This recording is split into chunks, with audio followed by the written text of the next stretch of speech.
You ever wonder why kids talk to people who aren't there? What if their imaginary friend wasn't just pretend, but something older, something hungry, and something real? These 10 horror stories aren't just creepy tales, they're twisted mirrors into the strange world of childhood, where whispers in closets, smiles in mirrors, and old toys hold secrets you were never meant to hear. Whether it's a teddy bear that talks back or a game that becomes a curse, once you hear their names, you'll wish you hadn't. These aren't just imaginary friends.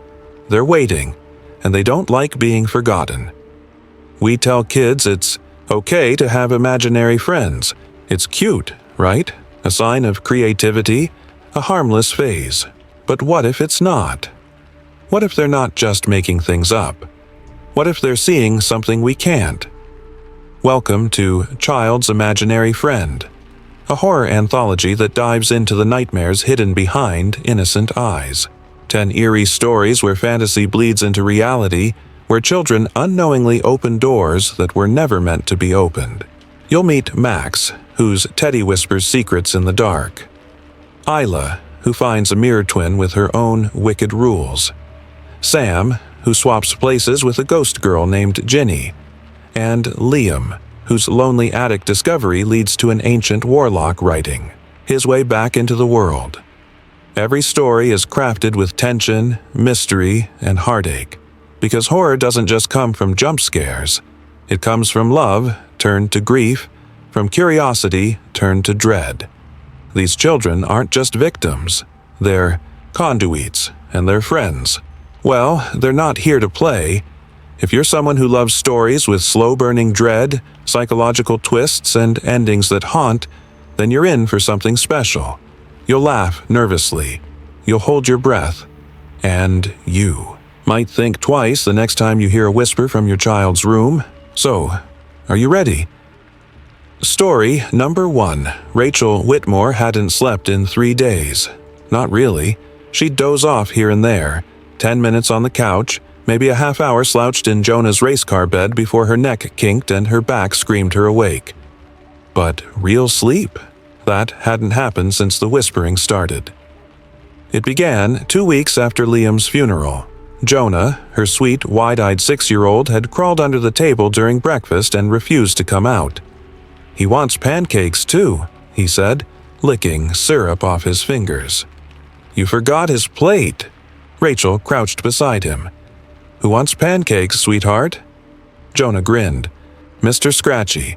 He lives under my bed." She'd laughed at first. A lot of kids invent friends after something big. Divorce, school stress, death. And this was big. Bigger than big. Liam had drowned in the neighbor's pool during a cookout. Jonah was supposed to be watching him while she went inside for more napkins. She remembered the splash. The silence after. Rachel kept telling herself that it wasn't Jonah's fault. But something inside her, a dark little whisper, disagreed. Still, imaginary friends were normal, right? But Mr. Scratchy wasn't normal. It started with the drawings. At first, they were just stick figures, crude smiles, red scribbles that looked like ketchup. But then Jonah's art shifted, grew detailed. Too detailed. One picture showed Liam in the pool, bloated, skin pale blue, hair floating like seaweed. Another showed him in the coffin, eyes open, lips split like he'd been screaming underground. Dr. Kelman said it was trauma, processing grief through pictures. "Don't overreact," he said with a practiced smile. "Jonah's mind is just trying to understand what happened." But then Jonah whispered something that made Rachel's blood go cold. "He says you let him die." She dropped the plate she was washing. It shattered like bone on tile. One night she stayed in Jonah's room. She couldn't say why. Maybe it was the way Jonah had said goodnight to the empty space under his bed. Maybe it was the way her cat, Ruffles, hissed at the closet, back arched and fur puffed. She lay awake, staring at the ceiling, listening to her son breathe. Then, there was another sound, scratching, long, slow, deliberate, like nails on wood. Turned her head. The noise was coming from under the bed. Her breath caught in her throat. "Jonah," she whispered. He turned to her, eyes wide open. "He's listening," he whispered back. She finally looked under the bed a few nights later. Not with her eyes. No, she wasn't that brave yet. But she lowered her phone, screen lit, camera rolling, and slid it under the bed. She expected dust, maybe a lost sock, but what she saw made her heart nearly stop. A shape. Curled. Small. It looked like a child, but the skin was mottled, peeling, rotted, and the eyes. God, the eyes. They were too large, yellow, reflective like an animal's. The figure slowly raised a finger to its lips. "Shh." Rachel screamed.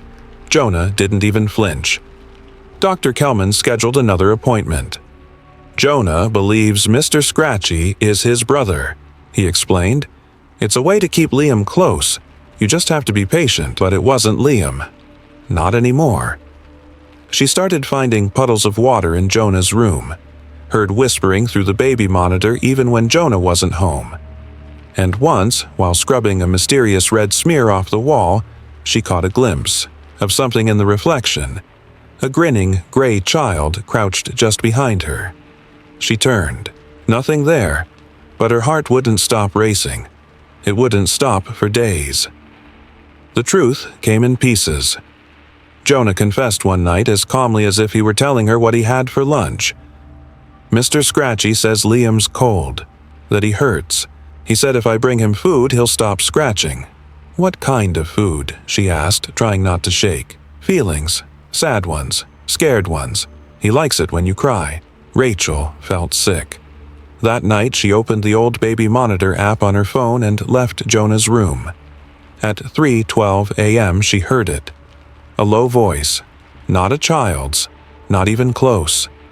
"She let you drown, little brother. Let you float like garbage. You could have been saved." She chose the napkins. Her legs buckled. It was her voice, though. The thing used her voice. From that day, from the cookout, replaying it, twisting it. She let him die. The guilt had always been there, hidden under all her rationalizations.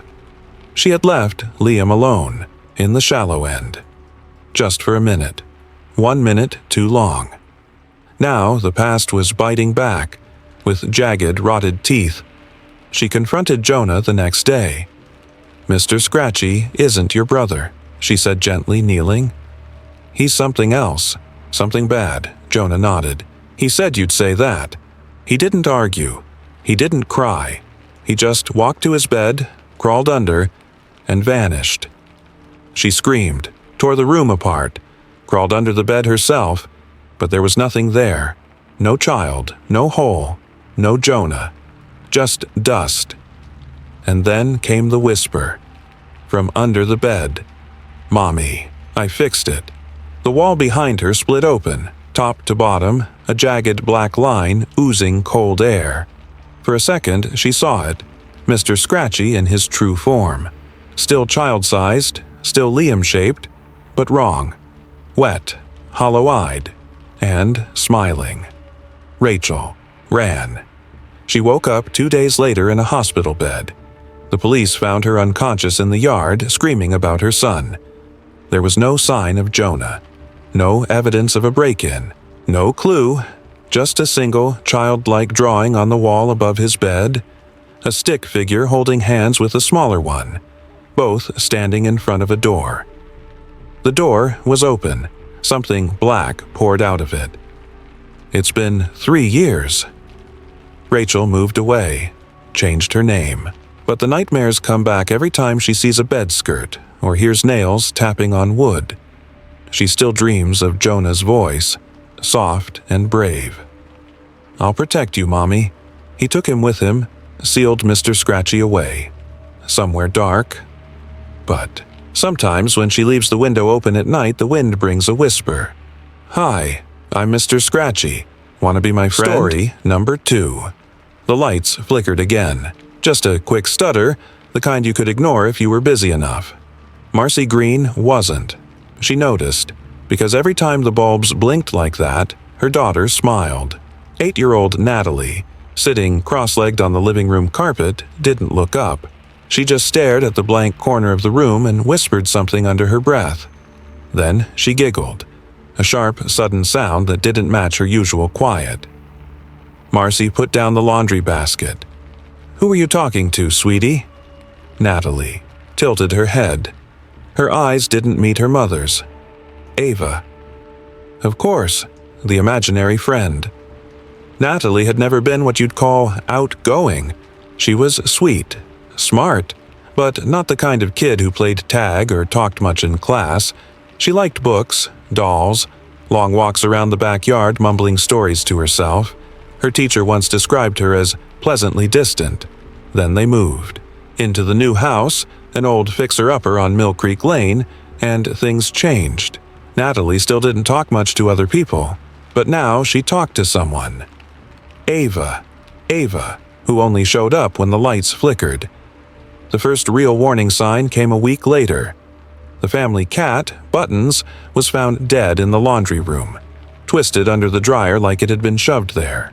There was blood, clumps of fur. Marcy screamed when she found him, and Daniel had to bury the poor thing in the rain while Natalie stood at the window, watching with no emotion. "She said he was mean," Natalie mumbled that night, brushing her hair in front of the mirror. "He scratched Ava." Marcy's stomach sank. "Sweetheart, Ava isn't real. You know that, right?" Natalie shrugged. "That's what she said about you."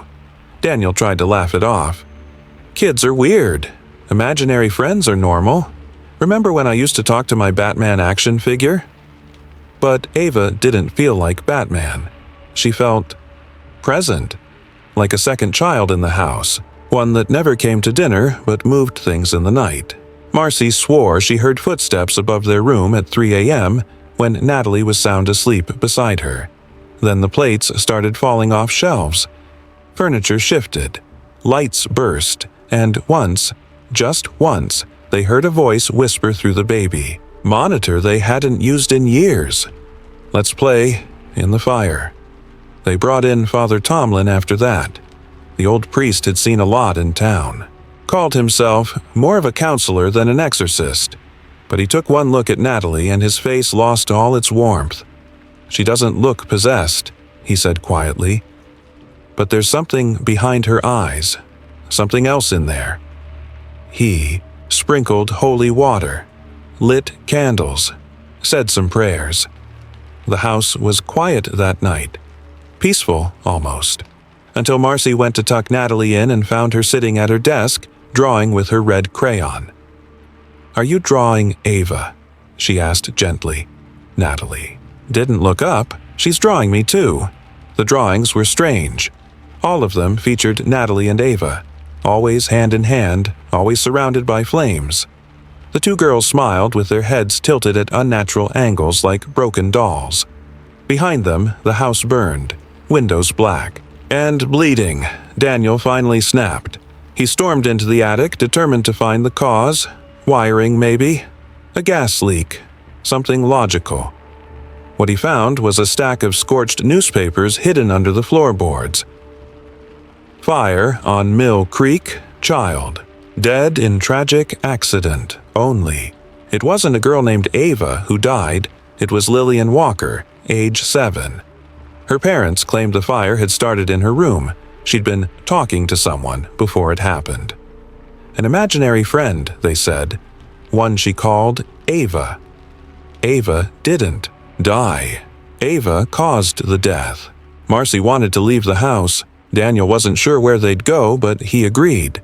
They packed that night, quiet and rushed, hoping not to disturb whatever was listening. Natalie didn't help. She sat on the edge of her bed, rocking slowly, smiling, humming a tune they didn't recognize. "Where's Ava?" Marcy asked softly. "She's waiting," Natalie whispered. "She said I'm ready now." Marcy dropped her suitcase. They found Natalie's room empty the next morning. No signs of struggle. No broken windows. No footprints in the backyard. Just her drawings, dozens of them, taped neatly to the walls, each one more vivid than the last. Natalie and Ava standing side by side, always in fire, always smiling, their shadows long and sharp. In one, the two girls held hands under a sky filled with smoke, and behind them, Marcy and Daniel, drawn as stick figures, stood screaming at a window. The last drawing had only 2 words scribbled across the top. Imaginary forever. Father Tomlin came back, walked through the house in silence. He knelt in the corner of Natalie's room, the same corner where the light always flickered first, and whispered a single prayer. She wasn't pretending, he said after a long pause. None of them were. The house still stands on Mill Creek Lane. Sometimes people say they see a little girl at the window. She's not waving, just staring, her eyes wide, unblinking. The porch light flickers when they pass. And if you listen close on certain nights, you can hear the giggle of 2 girls playing pretend. Forever. Story number 3. Claire Jensen first noticed the circles in the hallway, drawn in blue chalk, right near the baseboards, thin and wobbly, like a child's attempt at a perfect shape. 5-year-old Leo was kneeling beside it, tongue poking out in concentration, pressing hard on the chalk like it mattered where the line went. "What are you making, bud?" she asked, arms full of laundry. Leo didn't look up. "For Tommy," he said simply. "So he stays put." Claire smiled, half real, half automatic. Leo had started preschool 2 weeks ago and already picked up a wild imagination. Tommy, apparently, was his new invisible friend. Harmless. Weird, maybe, but harmless. Or so she thought. By the end of the week, the circles were everywhere. In the kitchen, around table legs, on the wall near the front door, one big one under Leo's bed. Always complete, always freshly drawn. Like if a line smudged or faded, Leo would fix it right away. Claire tried to clean one of them. Just one. The circle in the hallway because it was right in the middle of everything and guests were starting to notice. Leo screamed. Not a tantrum, not a child whine, a real, raw scream. "Mom, you'll let him out!" Claire dropped the sponge. Her skin prickled all over. That night she couldn't move. Claire woke up around 2 a.m., heart racing, eyes wide open, but nothing else worked. She couldn't lift her head, couldn't wiggle a toe. Just frozen there as a whispering sound crept through the room like smoke. It came from Leo's door, and then the hallway, and then right beside her ear. Circles broken. "I can smell you now." When she finally jolted awake, drenched in sweat, she ran to Leo's room. He was sleeping peacefully, arms above his head, a faint smile on his face. Around his bed, the chalk circle was redrawn. Claire didn't want to be the crazy mom, but something was wrong. She started digging. Small town stuff, old library books, town records, newspaper scans, nothing concrete until she ran into Mrs. Delaney. She lived across the street, and she'd been in the neighborhood forever. Nosy, yes, but sharp. Claire asked about the house, half expecting a story about bad plumbing or mold. Mrs. Delaney gave her something else. "They built this whole block over witch ground," she said, like she was talking about the weather. "Puritan days. This was where they killed 'em, burned some, hanged others, buried the rest deep, no markers. Bad spot." Claire laughed, because what else can you do? But Mrs. Delaney didn't. One of the boys in the early records, they said he had a pet, a familiar, looked like a boy, acted like a boy, but wasn't. They called it Tommy. Claire went home and started paying attention. She watched Leo when he thought she wasn't looking, saw how he sometimes paused in doorways, listening to something, how he whispered under his breath in the corners, how, when she asked him what, he was drawing, he answered in a voice that didn't sound like his. "Tommy likes it when I make traps." "Why traps?" she asked once, trying to stay calm. "Because he can't stay still. He wants to stretch. That same night, she found claw marks inside the walls. Not scratches, claw marks. Deep, like something had been trying to dig its way out from the inside. She didn't sleep. The next day, she bought sage, salt, all the things you Google when you're desperate and trying not to call a priest. She started drawing her own circles, over Leo's, around his bed, around the house. Tommy didn't like that. The sleep paralysis came back.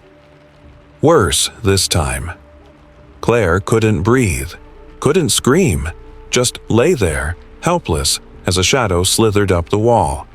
It had a boy's shape, but its face shimmered, blurred, too smooth, too wrong. You don't draw the circles, it hissed. He does. Claire bit her tongue hard enough to bleed. The next morning, she scrubbed away everything she'd drawn. Leo redid them all. Perfectly. Without being told. Then came the fire. It started in the basement. Quick and hot. By the time the neighbors saw smoke, it was already too late. The house was gone in minutes, like something wanted it gone, fast and clean. They found Claire unconscious on the front lawn, covered in soot and burns, alive but barely. And Leo? Leo was standing in the driveway. Perfectly fine, not a scratch on him. Smiling, holding hands with someone who wasn't there. When the fire crew asked what happened, Claire couldn't speak, but they found something in the rubble. Chalk. Dozens of stubs melted into the floor. Circles. Burned into the wood like brands. And in the soot near the front door, 2 sets of footprints. One big, one small, both walking into the fire. Leo lives with his aunt now. Still draws sometimes. Nothing unusual. Trees, cars, stick figure, families. But sometimes if you flip to the back of the notebook, you'll find a circle, and in the middle, 2 smiling boys. One labeled Leo. The other, just T. Story number 4. It started the week Isla turned 6. Mara Flint had just finished decorating her daughter's room with soft pinks, fairy lights, and a full-length antique mirror she found at a second-hand shop downtown. Isla had begged for it, said it made her feel like a princess. Mara couldn't say no, not after the year they'd had. The divorce had torn through the house like a slow, relentless storm. Theo moved out, Isla stopped sleeping through the night, and Mara. Well, she tried. She tried to stay bright, tried to be both mom and dad, but the cracks were showing. The mirror felt like a little victory. A pretty distraction. She didn't. No, it was a door. The first time Isla mentioned Ella, it was bedtime. She lives in the mirror, she said simply, hugging her bear. She likes me. She says I'm special. Mara smiled, half listening, tucking her in. Imaginary friends were normal, expected even. But the next morning, the mirror was fogged over. Not like condensation, more like someone had breathed on each secretly the inside of the glass and drawn little hearts in it with fingernails. Mara wiped it clean. But it came back the next night, and the one after that. By the end of the week, Isla's voice had changed. Not all the time, just in flashes.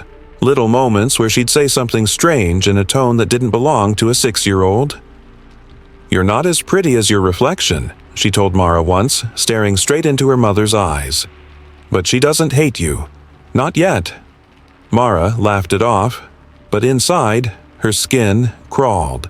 Another night, Isla sat in front of the mirror, whispering. When Mara leaned in, she could have sworn the whispering was two-way.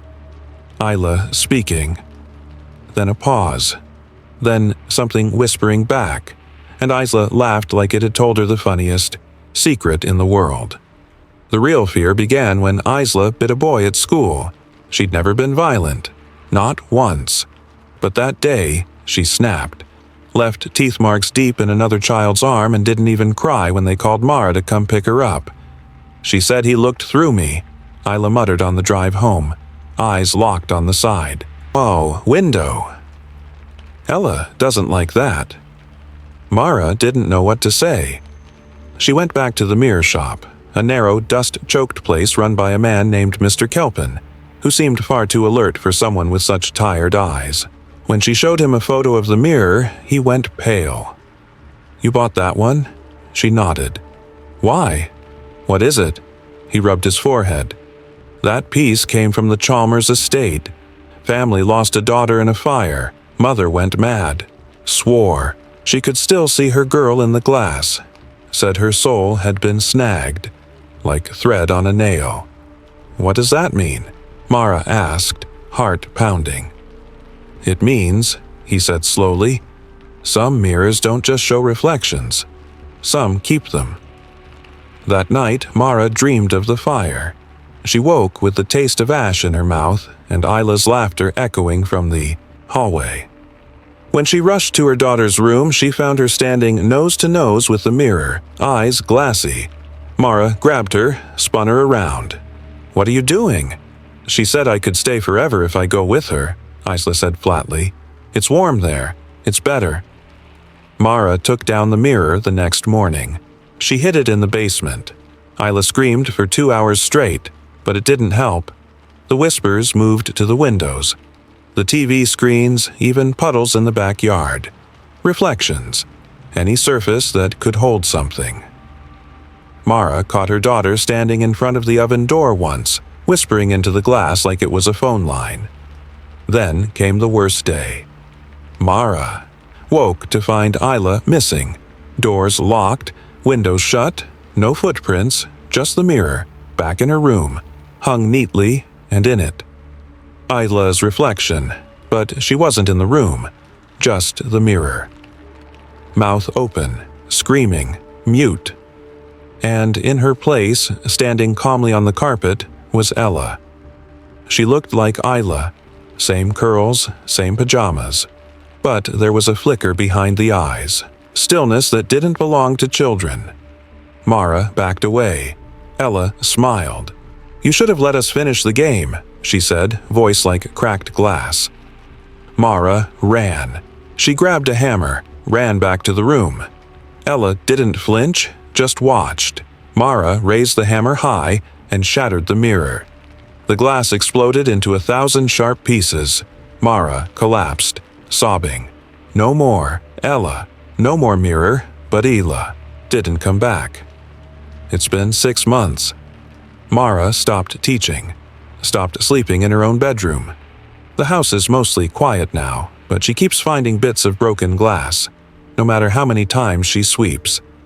And sometimes, when the sun hits them just right, she sees Isla, not smiling, not laughing, just silently screaming inside the shards.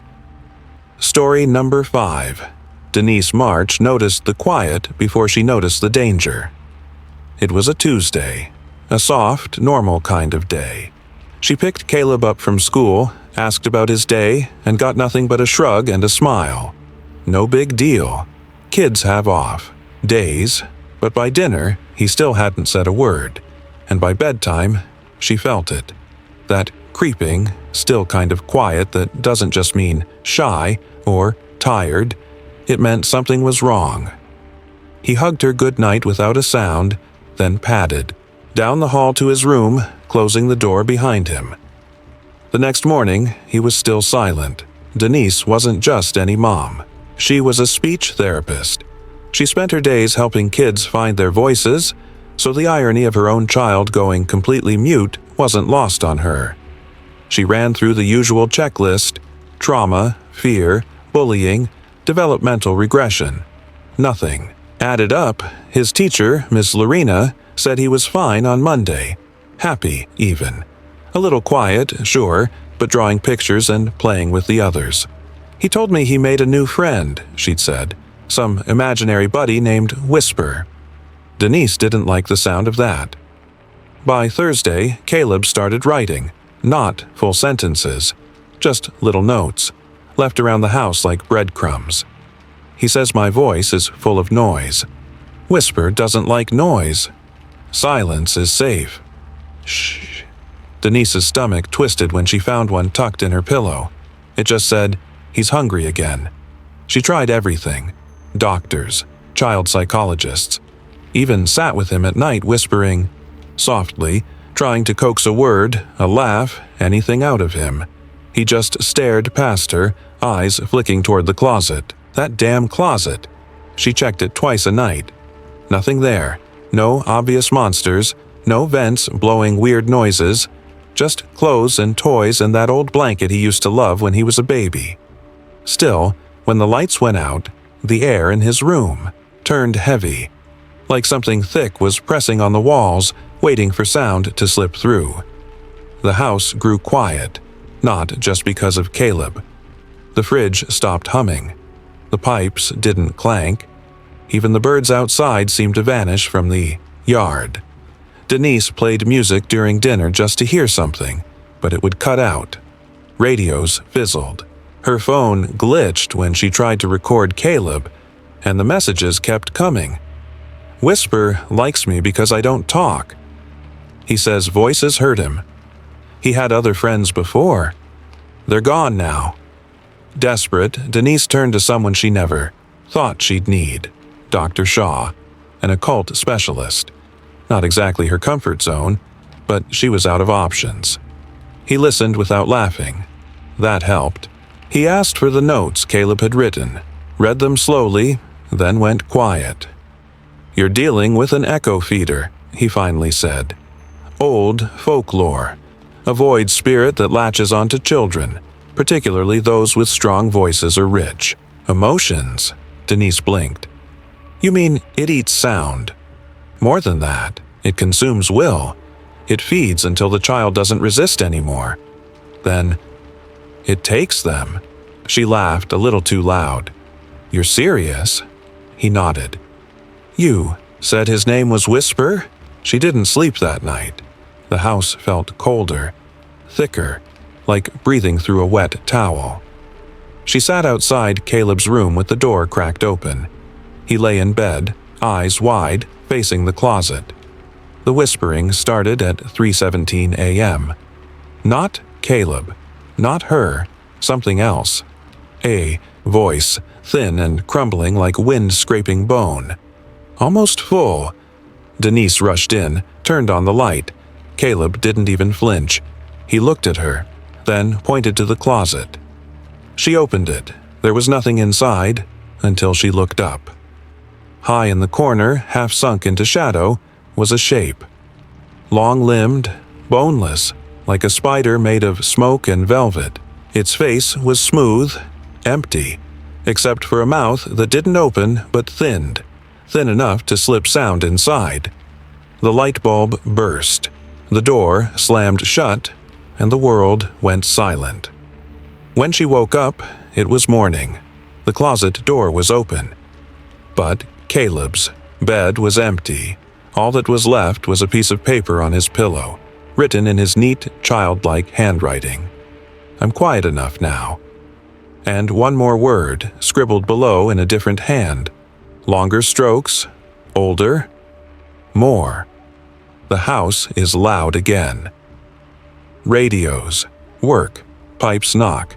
The fridge hums, but the closet door never quite closes all the way anymore.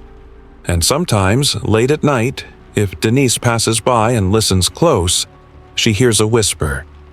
It's Caleb's voice, and it's calling for help.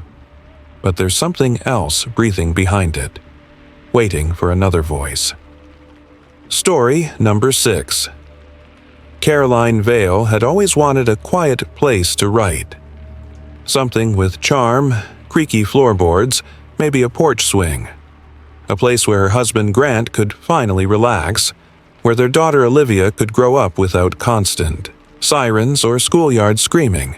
So when the real estate agent showed them the farmhouse outside Brindle Hollow, it felt like fate. Wide fields, a wraparound porch, and a view that made you feel like you were the last family on earth. The attic door was the only strange part, sealed shut with rusted nails and an old iron latch. The agent laughed when Grant asked about it. "Oh, just storage. No one's been up there in decades. They should have walked away." Olivia met Nora on the second day. She was outside, playing with her paper dolls, murmuring to herself under the tree line when Caroline called her in for lunch.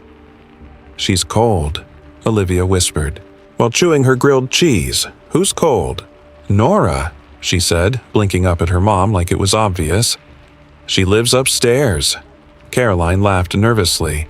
"We don't have an upstairs, sweetie. Not really, just the attic, remember?" She says that's where she lives. At first, Caroline chalked it up to imagination. New house, no friends yet, spooky attic, perfect recipe for an invisible friend. But then things started moving. Olivia's dolls showed up in strange places. Blankets twisted into shapes. Muddy footprints, tiny ones, appeared near the attic door despite there being no way in. And Olivia kept saying things no 9-year-old should know. She used to have a sister. She cried in the dark a lot. She said, "I didn't come fast enough." Grant rolled his eyes. "It's just play. Kids make up all kinds of creepy stuff." Caroline wasn't so sure. She was a writer. Her whole life was built on what-ifs. And something about Olivia's blank stare and the way she'd pause, as if listening, made her skin crawl. Especially when Olivia started sleeping with her ear to the attic floor. Mr. Pine, the neighbor down the road, knew more than he wanted to. "Oh, that house," he muttered when Caroline brought him a pie and asked about the attic. "Used to belong to the Thatchers. Old family, quiet, too quiet. One of their girls went missing in the 40s. Nora, I think her name was. What happened to her? They said she ran off. But there were rumors. Bad ones." "Like what?" Mr. Pine didn't answer, just stared at the horizon like he was remembering something he wished he hadn't. That night, Olivia wouldn't eat. "She's sad again," she said softly. "She's waiting." "For what?" Olivia blinked. "For me to remember." Caroline couldn't ignore it anymore. She made Grant bring up the hammer. The attic door resisted at first, like something didn't want to be opened. But finally, the lock gave, and the door groaned wide, spilling thick dust into the hallway. The air was bitter. Cold.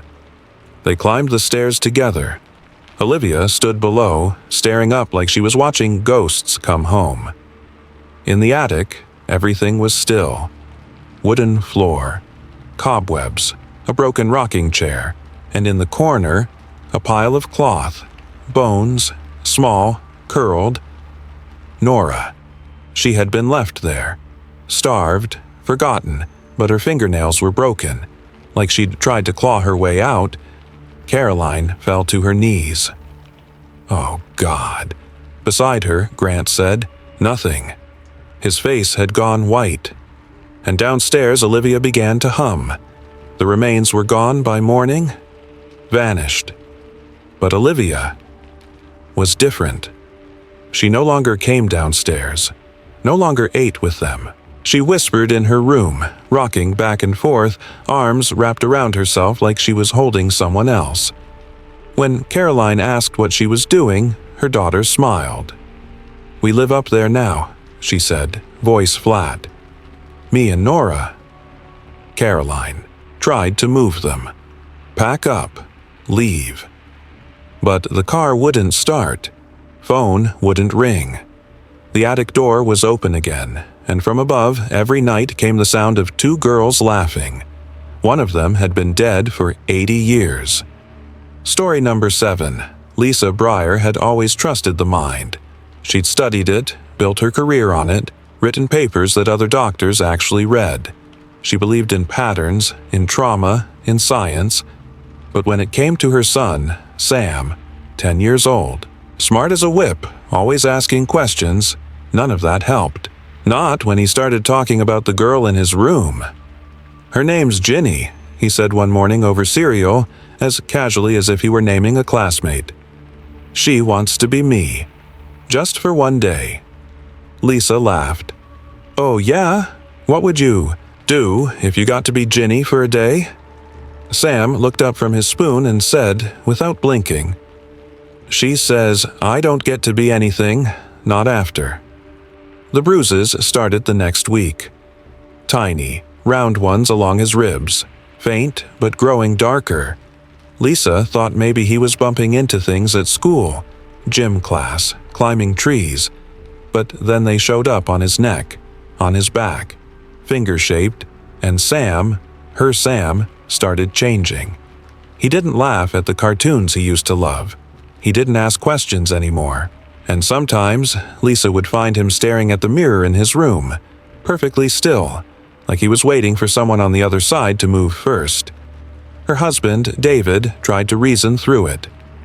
He's getting older. Kids go through weird phases. Maybe it's just stress. Lisa wasn't convinced. She was a psychologist, damn it. She knew dissociation when she saw it, but this wasn't like anything she'd read about. Sam would wake up in the middle of the night, gasping, crying, speaking in a voice too soft, too old. She says I'm almost ready, he whispered one night, hands shaking. She says she'll take care of you when I'm gone. Lisa started digging. She went into full research mode. Hospital archives, school records, local history forums. That's when she came across Branford Asylum, burned down in 1956. The fire was started by a grieving child patient, they said. 10 years old, same as Sam, girl named Ginny Holloway. No remains were ever found, only ashes and stories. She met with Dr. Cohn, a historian who'd spent his life researching Branford's ruins. He showed her a burned journal recovered from the wreckage, half legible, full of scratchy handwriting. One entry chilled her. She says she wants to wear me, like a coat, just one day. I think if I let her, she won't give me back. Another entry. She knows how to smile with my face now. Lisa drove home in a fog. She didn't sleep that night. Instead, she sat outside Sam's door, just listening. At 2:44 a.m., the floor creaked. Then came the voice. Not Sam's. Higher. Cruel. "Mommy?" It said, dragging the word like syrup. "It's not fair to keep me waiting." Lisa rushed in. Sam was sitting upright in bed, eyes wide, grinning. Not his grin. Not even close. "Ginny," Lisa said, her voice shaking. The smile widened. "I like how he fits." She tried everything. Therapists, EEGs, spiritual cleansings from a woman her neighbor swore by. Nothing worked. Every morning, Sam came back a little less, like he was slipping, like Ginny was wearing him more comfortably by the hour. Then, one night, he was gone. No screams, no struggle, just silence.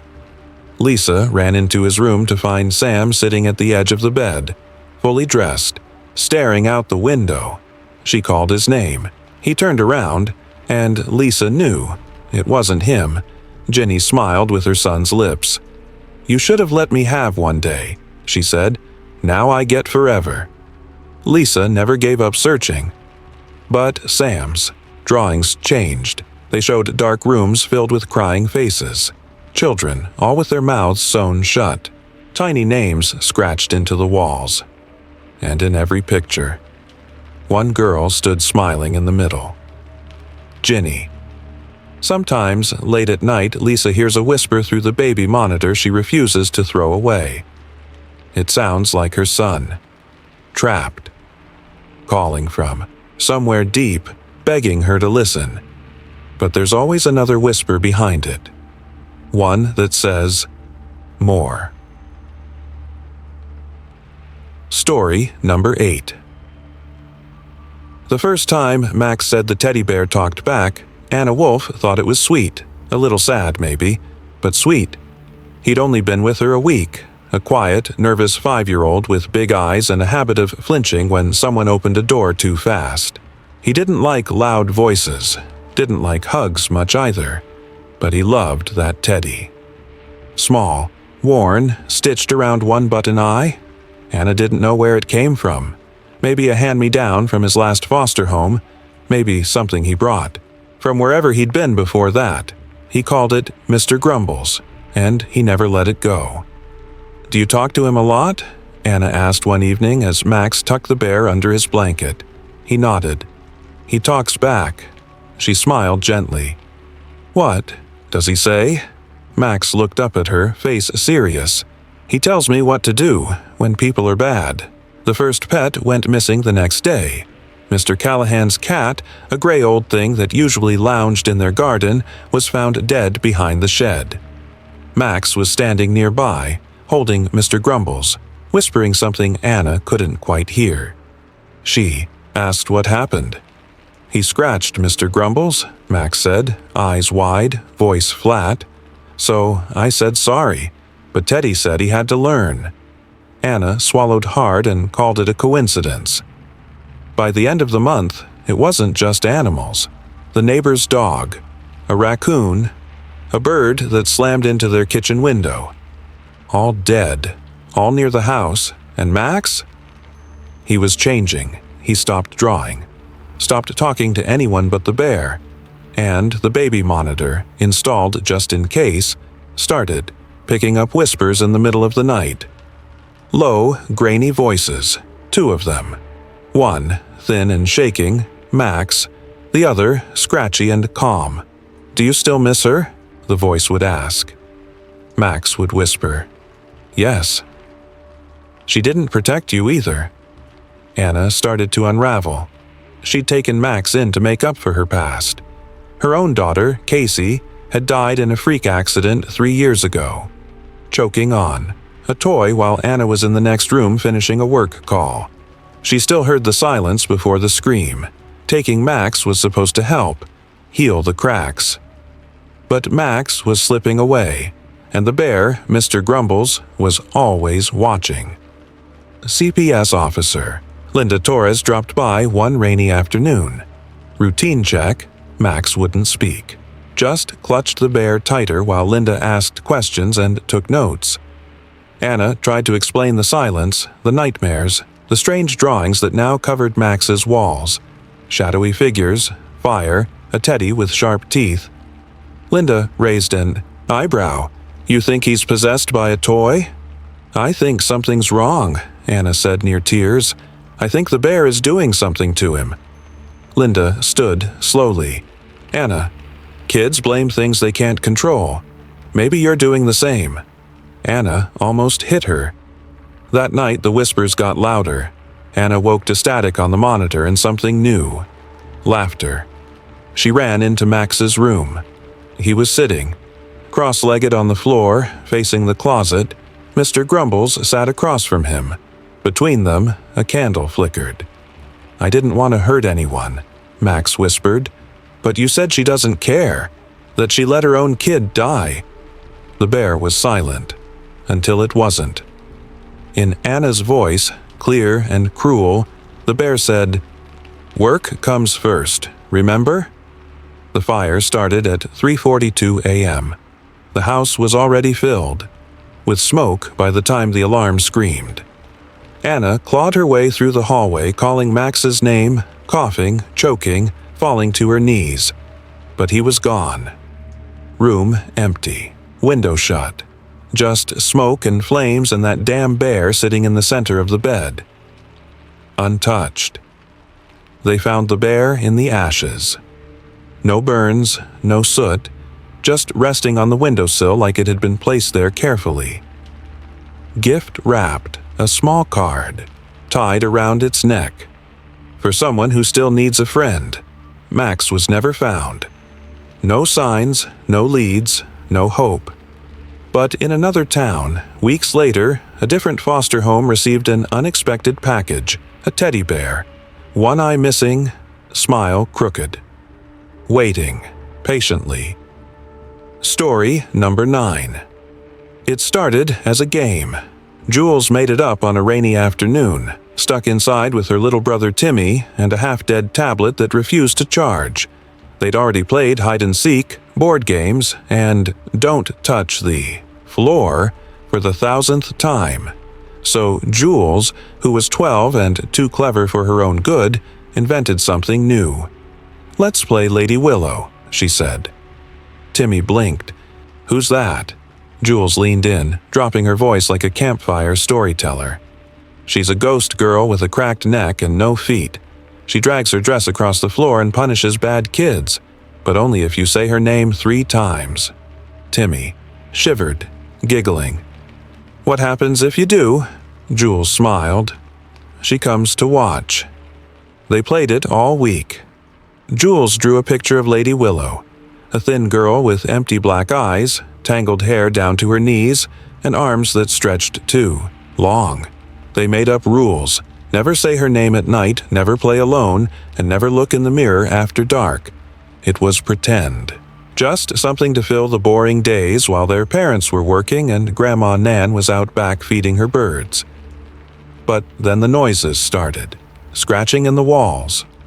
Light taps from the closet when no one was inside. And once, Jules woke, up to find Timmy standing at the end of her bed, whispering something under his breath. "What are you doing?" she asked, heart pounding. He turned slowly. "She likes my voice." The first time someone else saw her was Eliza, the babysitter. It was a Friday night. Parents were out late. Eliza, 17 and bored, was flipping through her phone when she heard crying from the hallway. She followed the sound to the bathroom, found the lights flickering, the mirror fogged up, and scrawled across the glass in a child's finger. "She's in the walls?" Eliza freaked, called Jules, called their parents. But by the time anyone got there, the message was gone. Jules tried to stop the game. She threw out the drawing, ripped up the rules, told Timmy it was over. But he didn't listen. He couldn't. "She talks to me now," he whispered one night. "She says you're scared, and that makes her stronger." They asked Grandma Nan about the name. She went stiff. "Where did you hear that?" she asked, voice low. Jules explained. "The game, the picture, the whispering, everything." Grandma looked pale. "I knew a girl who played that game once," she said. "Years ago, when I was little. She made up Lady Willow too. Thought it was pretend. A way to scare her brother." "What happened to her?" "She disappeared. One day she was just gone. And her brother stopped speaking. Only word he ever said after that was Willow. Over and over. Until the day he died." Jules didn't sleep that night. Neither did Timmy. They both heard her. Long, dragging steps. Wet breathing near the closet. A voice like creaking wood, whispering, "One of you lied." Jules thought it meant Timmy, but it wasn't. It was her. She remembered something she'd buried. A memory like a bad dream. Years ago, she'd had a sister, not a brother. Her name was Lily.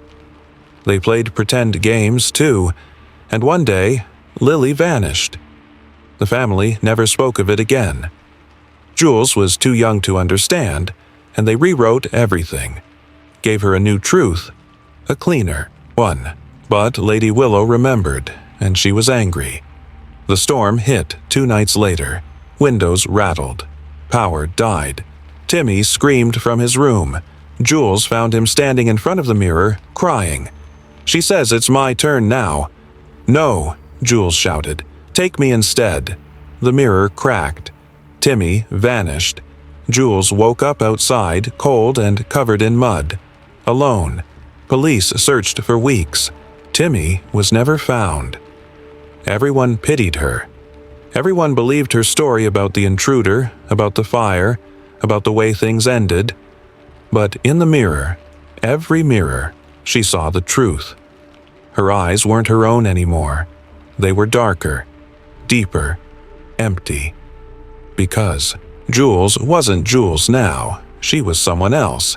And if you ask her name, she'll just smile and say, "Don't say it." Story number 10. Liam wasn't supposed to be in the attic. Uncle Ray had said it wasn't safe. Too many broken floorboards and mouse droppings and old, dusty boxes filled with things better left forgotten. But Liam was 10, and 10-year-olds don't care about warnings when they're bored and alone and looking for something interesting. That's when he found the pen. It was inside a carved wooden box, tucked behind a stack of old yearbooks. The pen didn't look fancy, just black, with a smooth grip and a tip that gleamed even in the shadows. But the moment Liam held it, it felt warm, like it had been waiting for him. Under the pen was a stack of yellowed paper, thick, soft. It looked like the kind people used long ago. He took it all back to his room. That night, he wrote a letter, not to anyone real, just something silly, like the notes he used to send to his imaginary friend when he was little. "Hi, Shade. Are you real? Write me back if you are." He left the paper under his pillow and went to sleep.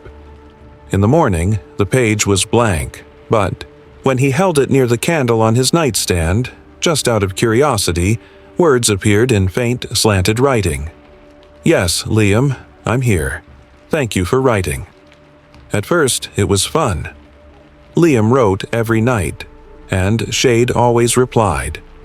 They talked about bullies at school, about how Liam missed his parents, about how Uncle Ray didn't really get him. Shade understood.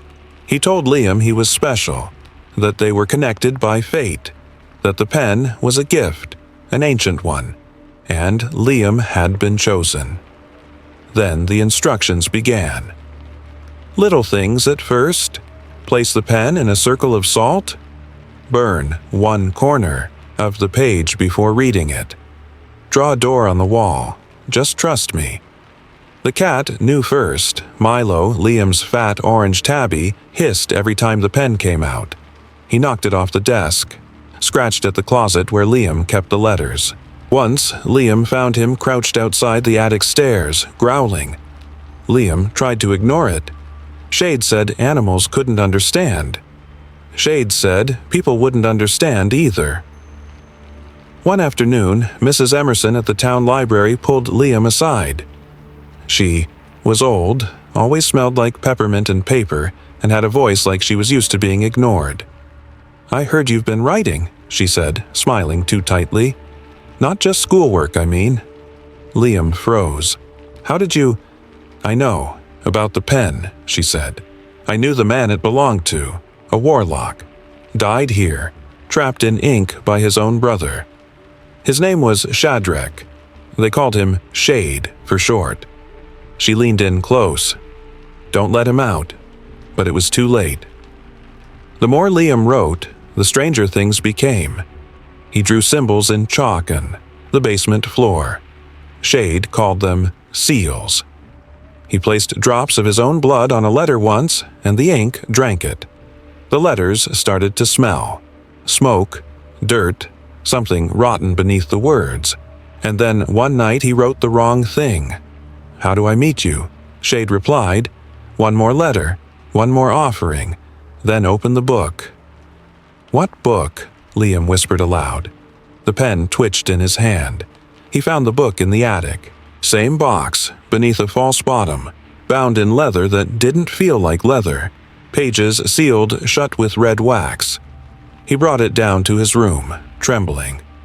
The final letter came before midnight. "Light the candle. Speak my name. Sign your own below mine." Milo scratched the door, whined, slammed his body against the wood until his claws bled. But Liam lit the candle.